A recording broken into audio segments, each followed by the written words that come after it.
Hi everyone, it's been a really long time since I have done an update on my YouTube channel, especially about my migraines, but I always get loads of messages about this, so I feel like an update was in order. So where am I at? I've had 4 rounds of Botox now, which isn't particularly painful. I used to get like these weird little like lumps on my head after the first couple of rounds that I had it. I got like quite a lot of headaches like the first week, nothing major. Whereas now I just feel a bit weird for a couple of days, but like nothing particularly bad. I do think that the Botox has really helped. I think it's just lessened the migraine activity even more. I mean, since my last like bad relapse, I think I really want to say it's like 4 years maybe, or maybe even 17, 18, 19, 20, yeah, coming up to 4 years, maybe even soon to be like 5, like 4.5 years. And what I would say is that I'm mostly 80% well. The main symptom that I still get is just feeling a little bit spacey. I don't really notice it that much, like when I'm like still or like when I'm inside. I notice it a lot when I'm outside, busy environments, which I think is quite normal. And I think from things that I've read and, you know, from people that I've spoken to, that is just a bit of a lingering symptom that eventually just lessens and lessens and lessens, which it has, and hopefully will just piss off. I don't really focus on it anymore. I think when you have any condition, you just have to get to a point of acceptance with it. And I did do 3 years of therapy, which was amazing. I think of all the things that helped me, it was just speaking to someone and just having someone listen to me and just help me kind of get through my day to day. I still get headaches. You know, I can still, if I take the piss out of my body, like I don't sleep, or like I have loads of caffeine, or, you know, it's my period, I can still get symptomatic, but it's nothing that I can't deal with.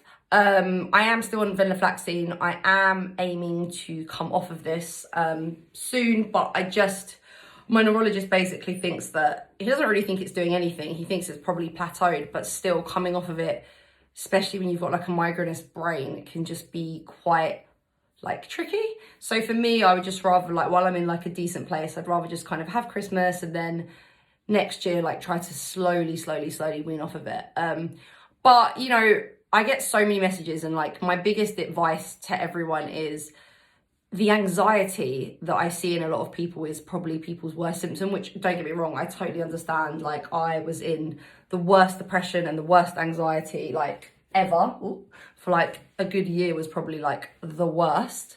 But I just think that the best way that I dealt with that was seeing a counsellor. And, you know, it doesn't need to be one that your neurologist is like specified, as long as they kind of, you explain what's wrong with you, as long as it's someone that, you know, doesn't think that you've just got stress and that you do actually have a condition, then I don't think it really matters who you go to be honest.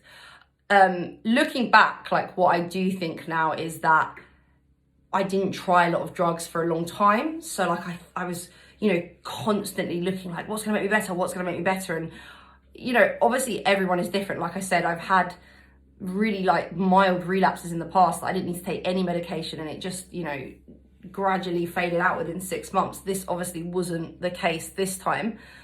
So please don't listen to this and just think, oh, like mine's gonna be as bad. Like, you just don't know. Like, everyone is different. But I think the biggest thing that I noticed is that I just was constantly chopping and changing drugs because I just wanted to get better and I wanted my life back.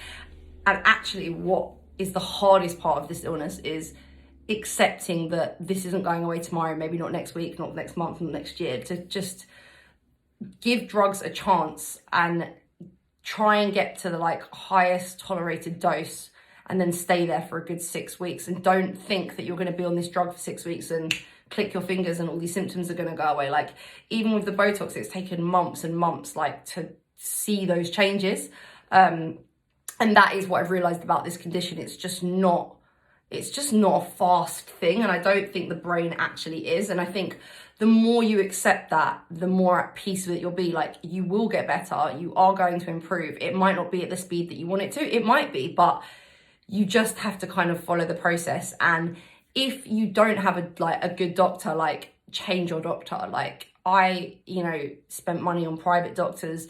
The thing that I did do is I did get my balance testing done for free, like through the NHS, but then I just, paid to go see the doctor that I wanted to see. My Botox, I haven't got for free just because my neurologist was telling me that the wait list is quite long.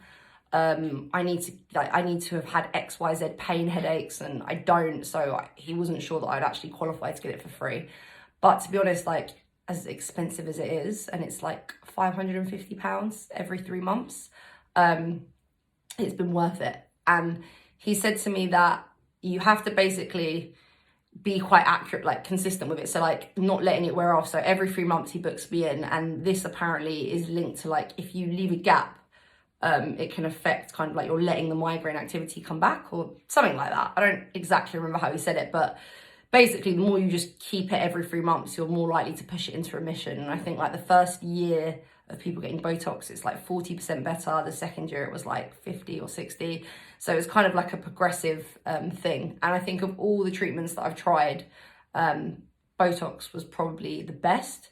And it just makes me laugh because the amount of neurologists I saw in the beginning that were like, no, Botox isn't for vestibular migraines, and it's a load of bollocks because migraine is one condition. It doesn't matter what symptoms you're getting from it. The condition is the same. It'd be like saying, oh, well, you get XYZ symptoms from MS, but we give this medication. It's not. It's like all treated with like the same drugs, if that makes sense. So yeah. Exercise is pretty much back to normal. I don't run anymore. I haven't even attempted to run because it kind of did trigger off my migraines. I don't think I'm going to be getting on a boat anytime soon. I never really got on rides in the first place. Can't say I'm missing them.